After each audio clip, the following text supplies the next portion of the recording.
Nosaltres, com a partit, no? Com a partit hem estat lluitant durant molts anys en contra d'aquest pla general. La visió que teníem és que no era un pla general realista. Els estudis en els que es basa són dels anys 2000, 2002, 2003.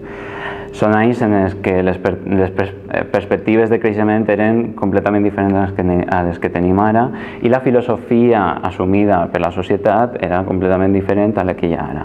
Nosaltres creiem que ara hi ha una sensibilitat diferent. També ens hem adonat que el progrés té altres potes, és a dir, el progrés no és construir salvatgement.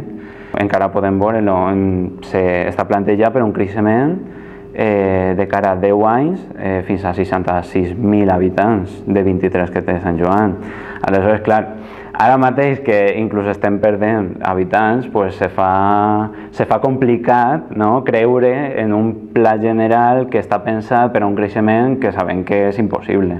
En això estàvem tots d'acord, en que no se continuarà en unes dinàmiques d'urbanitzar per urbanitzar fins que no tingueren clara la viabilitat de les urbanitzacions.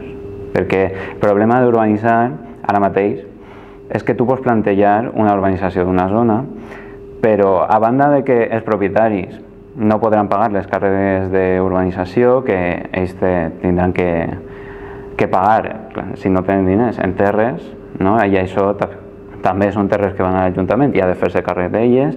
El problema són sobretot els vials públics. Els vials públics s'han de mantindre. Si tu fas una urbanització que se construeix tot, hi ha moviment, a tu se te fa sostenible perquè te paguen l'IBI, tota la gent, hi ha dinamisme, aleshores tu pots mantindre tot el vial públic, tots els serveis que necessiten. Però si no tens, has de mantindre-ho igual, aleshores és una despesa gran, però no tens ingressos. I el nostre plantejament és d'una sostenibilitat, evidentment ambiental, però també econòmica de la pròpia hisenda.